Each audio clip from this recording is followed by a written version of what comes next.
I like it. Philip, wonderful to meet you, sir. Thank you for taking a minute out today. Of course, Joe. Thank you for having me, man. Yeah, you bet. So, before we get into your life of being a mental health therapist and a coach, I want to know one of the things that brought a lot of the mental health that we're dealing with right now in our country and in the world is living through the pandemic. So, how Okay. much of that era and what you went through and what you saw has sent waves into the work and what you're doing today? Yeah, that's a great question. So COVID changed the world. It's the first, I would say, pandemic, I think, worldwide since the Spanish flu. If Yep. I'm correct, like a real worldwide thing, and hopefully, obviously, it was nothing compared to the Spanish flu, which I think was after the Black Plague. But as far as my knowledge is, it, from a mental health standpoint, it exposed what was already there. That's all it was. So people that had the ability to avoid addressing whether their mental health was in a good state or not, it just provided a moment for people to really have to be by themselves and be around their families or be around their loved ones for an extended period of time. And so, with the macro panicking about how the world is going to bounce back, which I think personally it bounced back pretty quickly thanks to modern medicine, but it was a time where people were just overwhelmed and anxious, and some people were afraid, and people's symptoms overall just exploded like they really did. And so at the time, I was still a student. So I didn't really see many people because I was just getting into that point of starting to see clients while I was getting my master's. But I knew that a lot of therapists were overworked, healthcare workers overall were worked. It was scary to see people from domestic violence going up, suicidal ideations going up, completions of suicides, divorces, relationship issues, family issues.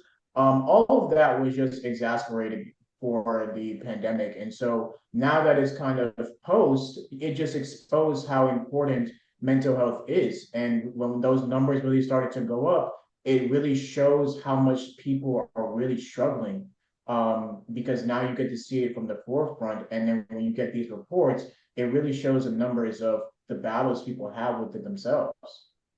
So let's get to the heart and soul of what you do on a daily basis. And the best way to do that is to put you in front of a bunch of grade school kids at career day. And Okay, let's say the perfect. third graders, and one of the kids in the back of the room is like, "Hey, what do you do for a living?" How do you answer them? That's a great question. I like how we put it that way. What I do is, you know, when you get really angry with somebody and you're feeling really hurt by something, or you get pushed on the playground and somebody is making you cry, or you get really frustrated, you feel yourself turning red. I help people process that, and that is called a feeling. And the expression of that feeling is called an emotion. And sometimes, in order to get you from that really frustrated and angry state at yourself or somebody else, I come in and say, hey, what is that feeling that you're experiencing? What happened to you to make you feel that way? What is something that you don't really like or something that you don't want to happen again? And so when I have a conversation with you, you say, I did not like when so and so did this, or I did not like when I felt this way. I was sad, I was mad, I was upset. And I come in and say, okay, now that we know that, what things can we do so that we don't feel that way? So, do we have to talk about what that feeling is and give you a space to calm down?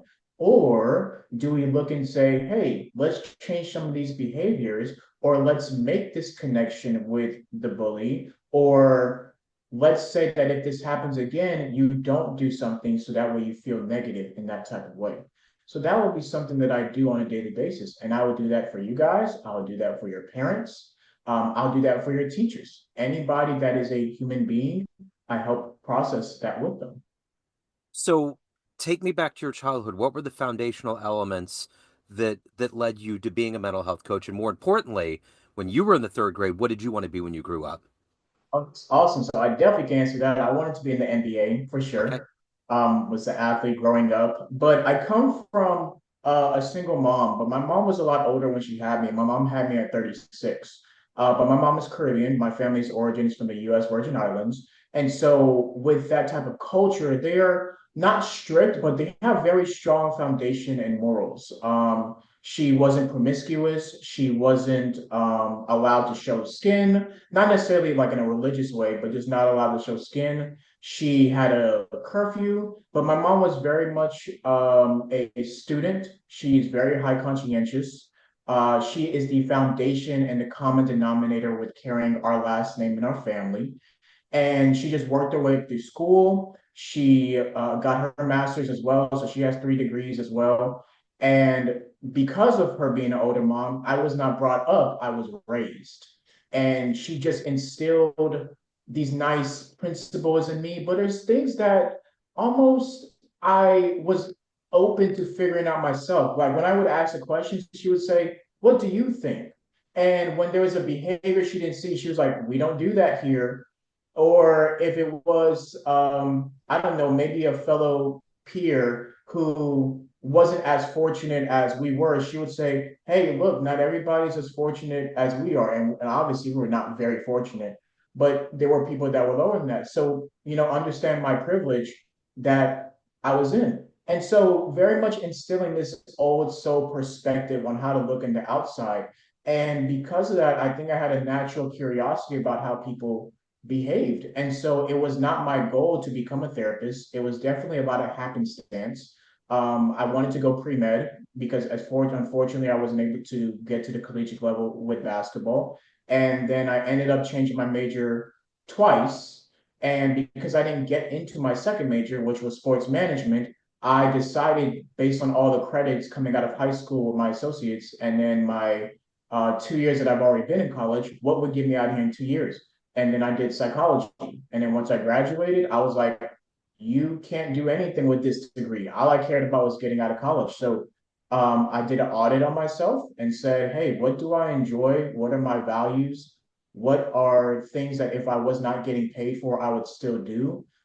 What is in me to give to either myself or to people? So I think naturally, I'm a teacher. I like to be vulnerable. I like meaningful things. And so that sounds like a therapist to me. And then 6 months later, I was in grad school.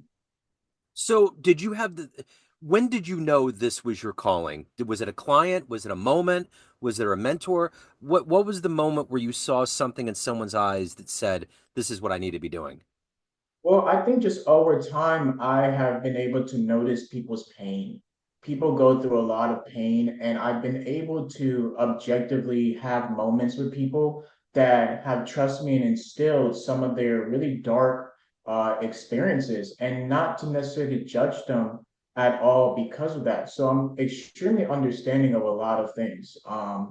And it wasn't necessarily a precise moment, but a lot of my journey has been happenstance. I remember as a junior on paper and being in the psych major, I had a aging psychology class, and my professor, Dr. Vanetta Dodson, she was one of the first professors to, I guess, give me, because she was so passionate about the topic, she gave me energy. And it was actually one of the only classes that I got an A in psych.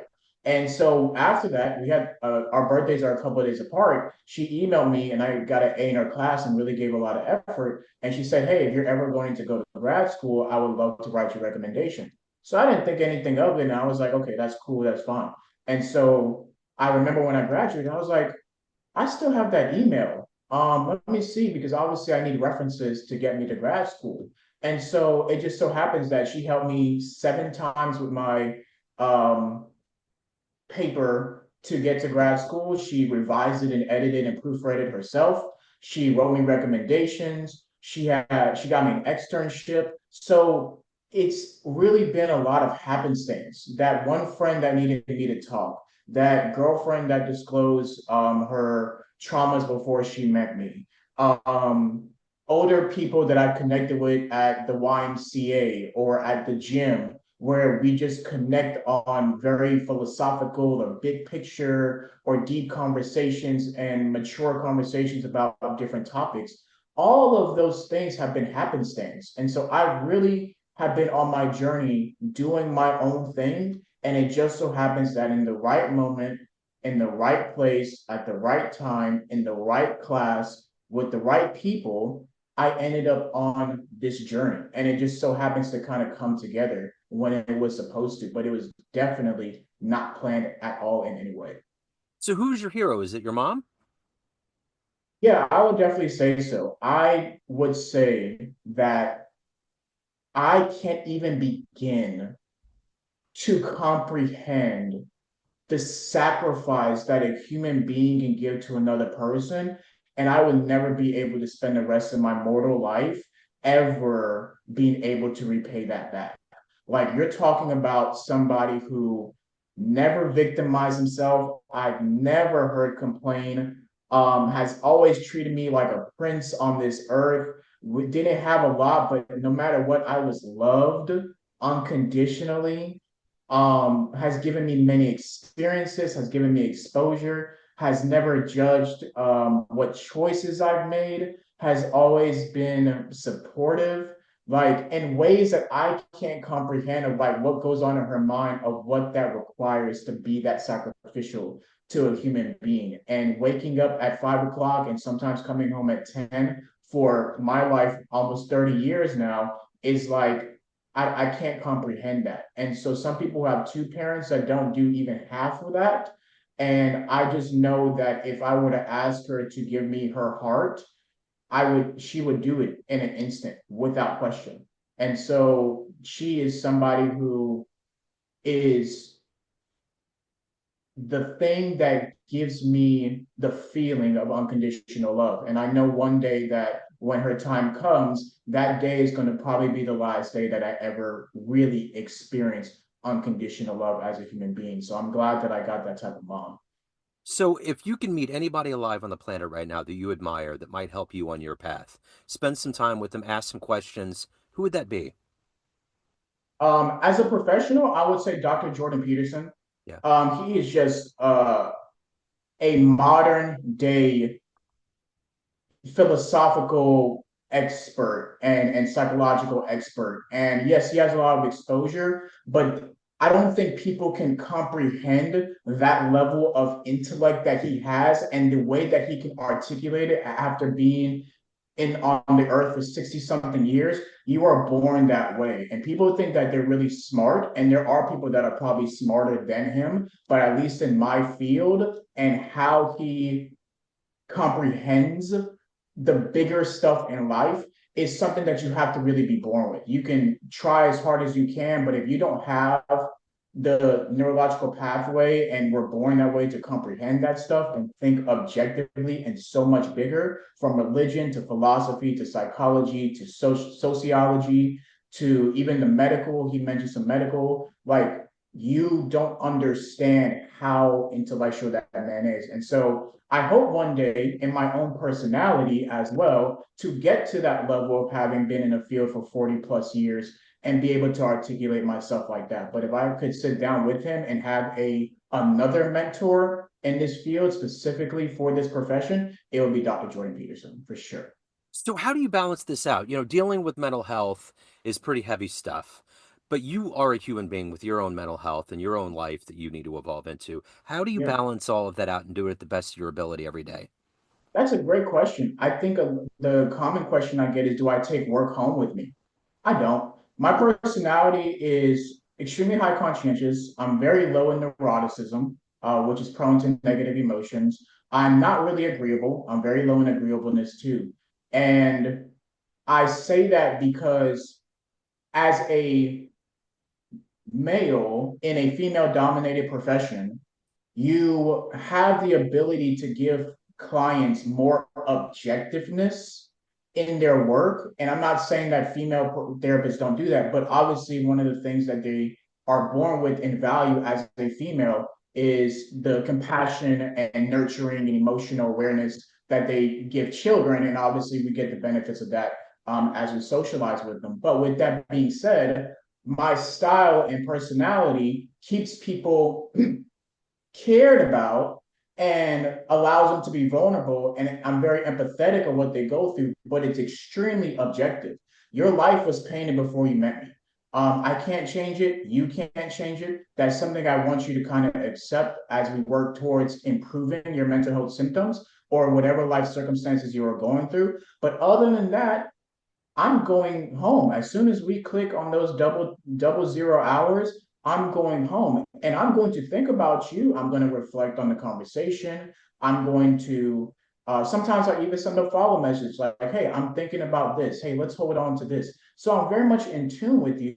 But other than that, I have my own life. I have my own girl troubles. I have my own mom troubles. I have my own life struggles because I am a human being, but that I don't think that's ever really influenced how I work with people. And when it has, because of the relationship that we have, some people will notice when I'm on my game and when I'm not. And I like how my clients challenge me too to say, Phil, that day you weren't there as much as you were supposed to. And I have to humbly say, you know what? You're right. You know what? I can be better. You know, right? Like I was not listening as much, or, I was more challenging when you needed me to be emotional that day. Maybe because of something that unconsciously was happening in my personal life. So when we have a good relationship with somebody, they call it out, and then I'm able to reflect on that and then get back to improving or coming back objectively as their therapist. So I don't take it home with me. People challenge me when I'm there, and that keeps me sane because there are a lot of things that people tell me, but I don't really bat an eye with that because I know that those are their life circumstances and not mine. So, if you had a dream tonight, ran into the 18-year-old version of you, a younger version of you before you got in this field, and you could give that version of you a piece of advice based on this life you've led, the wisdom you've accumulated over time, what advice would you give that young version of you? Do nothing differently. I would say really do nothing differently. Even when clients come to me and they talk about the past, yes, I think in the old way of doing therapy, yes, you sat on the couch with Freud and we talked about your dreams. We talked about what happened 10 years ago. We tried to look at your childhood. Awesome, but we can't change what has happened. And so I would say no, when you were at the gym because you liked working out at 5 a.m. in the morning trying to get to college, you met your second mentor, which then we've had a relationship for 15 years now. So I would not change anything differently. Get the bike, go to the gym at 5 a.m., do your two ball dribbling drills, use the full court and simulate game simulations because you're going to be able to run into the people that are going to exponentially push your life and help you grow. So, again, I'm very much a happenstance type of person. And that's my personality where growing up, also, I'm an only child so that I didn't add that in when it came to my mother, but I am an only child. So being alone and doing my own thing is literally my life. Like objectively, I have not had as many social interactions with people in general compared to an average person. So that means I really have spent more time with myself. So at 18, I was still spending that time by myself doing what I enjoyed and what I wanted to do. And that brought me to make the right decision for who I took to prom or the college acceptance letter that I sent to the right college, which then transferred me to another college. I finished that one out. I'm glad that I picked a major and didn't know what to do because when I did the audit after, maybe I ended up a lawyer. Maybe I ended up going to medical school. I don't know, but I know for a fact that when I decided to become a therapist, it wasn't planned. So I think the 18-year-old me, through the ups and downs and the good and the bad, I wouldn't change anything at all because it shaped me to who I am now and who I would be, 10 years from now, because that was exactly 10 years from now. Another thing that would build your mental fortitude is being an athlete. It takes a lot of strength to get through and to push through and to do things. How did that life of being an athlete lend to your career now? Oh, that's a great question. Sports is life. It really is. It teaches you that no matter how much effort you put into something, you are not guaranteed the outcome. And but you still have to show up. You still have to do the workouts. You still have to play through the pain. You still have to have teammates if it's a teammate sport most of the time. You have to put your own personal needs aside in order for the objective of trying to win be a team accomplishment. But you have to be at your best. And it doesn't matter if you're the 15th man on the bench or the leading scorer on the bench, like or on the court. You need to be able to perform at your highest because you may be supporting your team in different type of ways. And so it humbles you because you see, dang, the people at the highest level doing this are really good at this sport.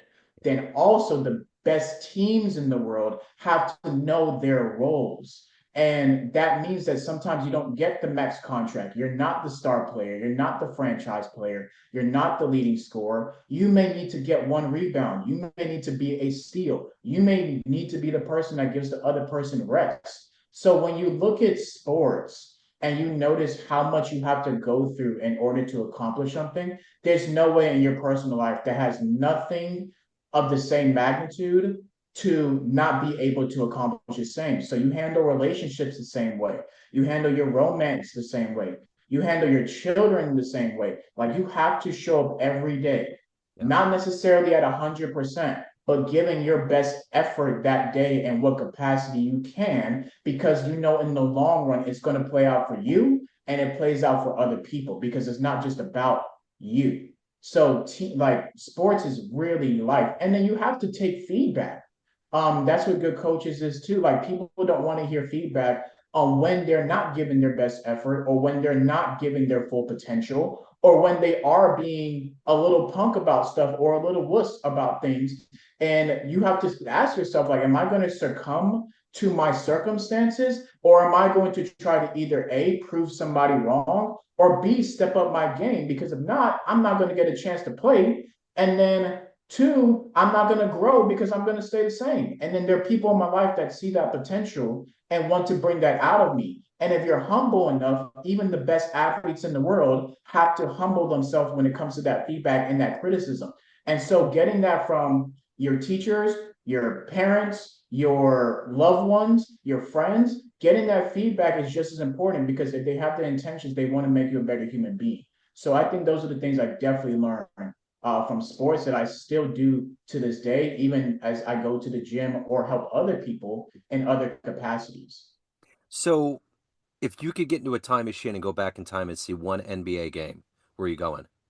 Oh man, I've been fortunate enough that pretty much every year since 2000,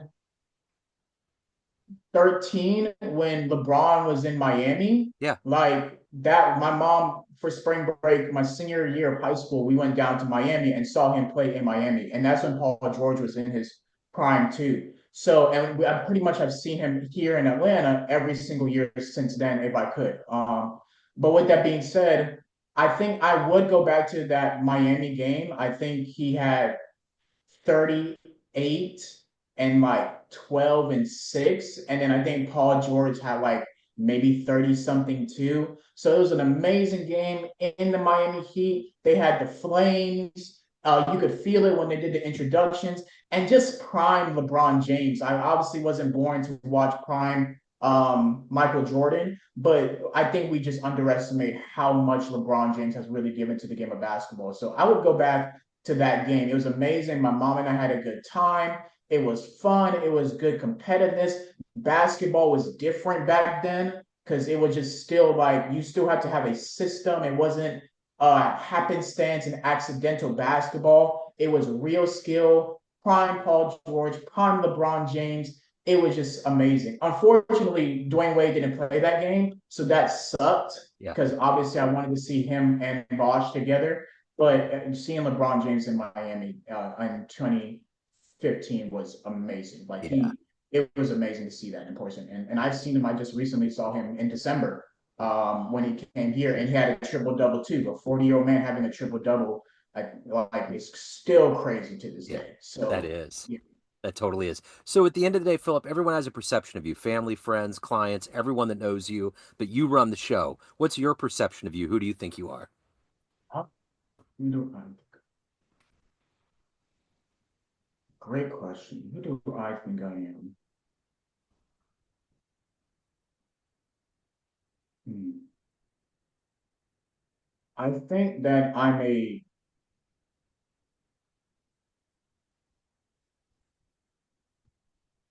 I think that I'm an artist stuck in a human experience. And being an artist is so imperfect because my art is a type of gift that some human beings have been able to give to other people, and that's just really like a serviceman or in servitude of other people. And so, with that being said, I would think that most people, even if you don't like me, I would think that they don't think that I'm a very like fundamentally malicious person. Um, I think they can see that I really do want to bring the best out of people. So I think that I hold that same expectation of myself, and I don't beat myself up. Like I know what I don't like. I know my pet peeves. I know what I enjoy. I know my temperament. I know what I'm good at and what I'm not good at. And so I see myself as somebody who, again, has spent a lot of time with himself, knows that he wants to be kind and thoughtful and look at problems and try to solve them. And so I'm going to continue to the last day of my breath to do that for myself. And it'll be cool to look that hopefully if I get to those 90s, I look back and say, oh, wow, I'm still not done yet. And I'm still not done figuring this out. And I think that's the beauty of growing is that you're never going to be the same the day the next day, like. And so I think I take that and say maybe that's going to be a good day, maybe it's not, but I just want to be able to be the best person that I can be, and follow um myself until the end. So if anyone wants to reach out, they have questions, they want to hire you, any of the good business, where do they go? Yeah, you can follow me and visit my website at pqcoachingandconsulting.com. My courses are on there. I published a book that's on there that's selling on Amazon. I also have an inquiry if you want to inquire about any of the coaching one-on-one, couples, or any type of corporate. Or if you just want to talk to me, you can inquire about that too. So pqcoachingandconsulting.com is where you can reach me. Right on. Philip, this has been great. Thank you, sir. Thank you for your story. Thank you for your time, man. Thank you so much, Joe. I appreciate it. Thank you for having me on. Yes, sir. Best of luck.